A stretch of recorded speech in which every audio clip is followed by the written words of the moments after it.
Penasaran nih kayaknya apa aja sih amalan-amalan pembuka pintu rezeki? Langsung aja kita lihat, ini dia penjelasannya.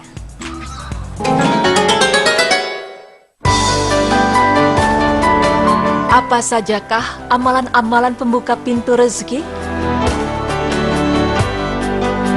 Alhamdulillah, baru saja saya mendapatkan rezeki. Pemirsa, kata-kata tersebut pasti sering kita ucapkan ketika kita telah mendapatkan rezeki. Tapi karena sifat manusia yang terkadang jauh dari rasa syukur, tidak jarang dari kita merasa sulit untuk mendapatkan rezeki dari Allah Subhanahu wa Ta'ala. Dan jika kita tengah merasakan hal tersebut, apa yang harus kita lakukan? Ya, Allah Subhanahu wa Ta'ala memang sayang kepada setiap umat-umatnya.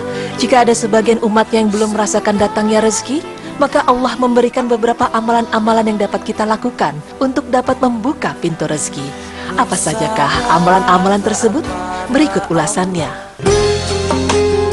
Cara yang pertama yaitu dengan bertaubat dan berbanyak beristighfar. Karena dalam hal ini Allah Subhanahu wa Ta'ala telah berfirman di dalam Al-Quran yang artinya, maka aku katakan kepada mereka, mohonlah ampun kepada Robmu, sesungguhnya Dia adalah Maha Pengampun.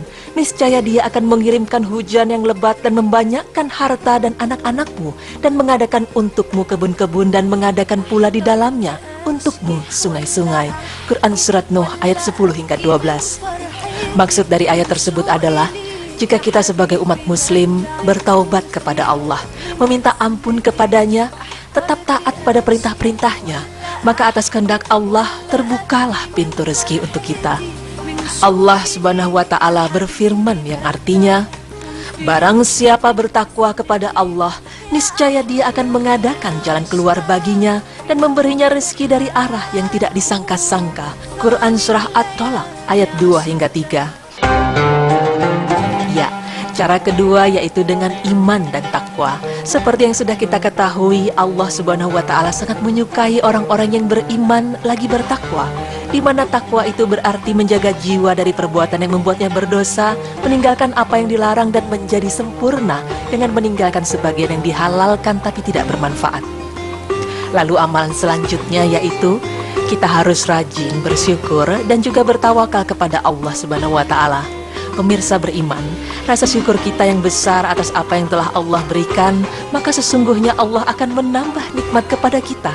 Seperti firman Allah Subhanahu wa Ta'ala yang artinya, sesungguhnya jika kamu bersyukur, pasti kami akan menambah nikmat kepadamu. Quran Surah Ibrahim ayat 7. Sedangkan jika kita menambahkannya dengan bertawakal, maka atas kehendaknya kebutuhan kita di dunia insya Allah akan dicukupkan.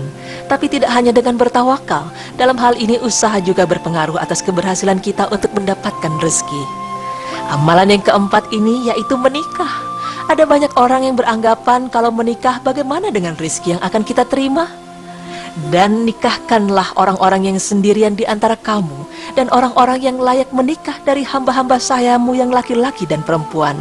Jika mereka miskin, Allah akan memampukan mereka dengan karunia-Nya, dan Allah maha luas pemberiannya lagi maha mengetahui. Quran Surah An-Nur ayat 32. Allah Subhanahu wa Ta'ala ternyata telah menjawab apa yang dipertanyakan. Menikah itu memang membuka pintu rezeki, karena dari yang awalnya kita hanya memiliki rezeki untuk diri sendiri, dan setelah menikah, maka Allah akan mencukupkan rezeki kita untuk menafkahkan keluarganya. Pemirsa, jangan berpikir jika kita berinfak dan bersedekah dengan sebagian harta kita, maka kita akan kekurangan harta. Kenapa? Karena sesungguhnya Allah Subhanahu wa Ta'ala justru akan membukakan pintu rezeki bagi siapapun yang berinfak dan bersedekah. Sebagaimana Allah Subhanahu wa Ta'ala telah berfirman yang artinya, dan barang apa saja yang kamu nafkahkan, maka Allah akan menggantinya, dan Dialah pemberi rizki yang sebaik-baiknya. Quran Surah Saba ayat 39. Ya, hidup di dunia ini tidaklah mungkin sendiri, karena bagaimanapun juga kita pasti membutuhkan bantuan orang lain untuk menjalani kehidupan. Dan dengan silaturahim kita bisa menjaga hubungan kekerabatan dengan orang lain. Selain itu, amalan seperti silaturahim ternyata juga bisa membuka pintu rezeki kita.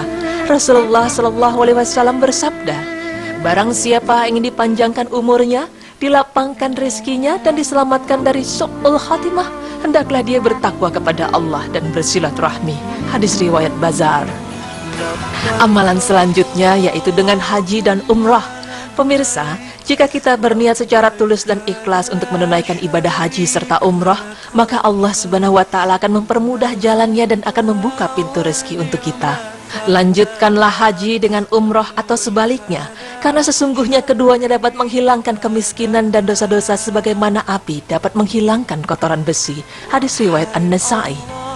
Ya, sebagaimana kita ketahui, apabila kita menjalani bisnis dan berdagang, maka rezeki akan datang kepada kita. Karena ketika kita melakukan kedua hal itu, Allah Subhanahu wa Ta'ala akan membuka pintu rezekinya.